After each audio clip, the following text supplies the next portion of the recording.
Eo andresaka zay androny vehivavy izay ihany sika atao anatin'ny fanadidina ary mahakasika izay ihany no anoizatsika ny fotoanany vaovao amin'izao takariva izao.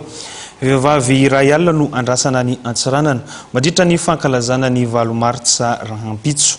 Iatrehana ary mbola antotosana izany andro fankalazana ny androny vehivavy zany dia nanolotra fanomezana ho azy ireo Ramatoa Rajaonarimampianina Voangy vadiny filoham-pirenena sady reniny malagasy.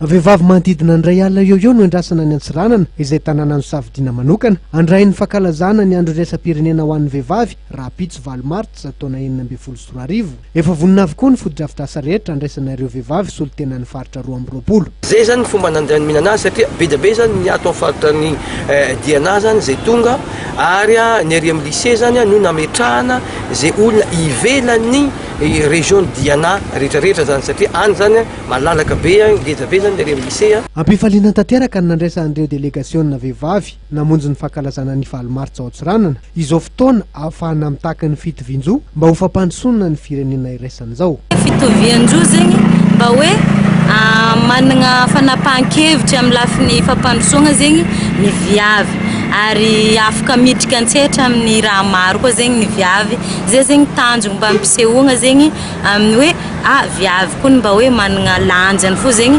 amin'ny toe-karena amin'ny ara-politika amin'ny fampandrosoana amin'ny fanapahan-kevitra. Ho fanampiana reto délégation vehivavy misolitena ny faritra 12 tonga ao Antsiranana reto dia nanolotra vary 2 taona sy omby miisa 5 ny vadiny filoham-pirenena Ramatoa Rajaonarimampianina Voangy amin'ny mahareniny malagasy azy.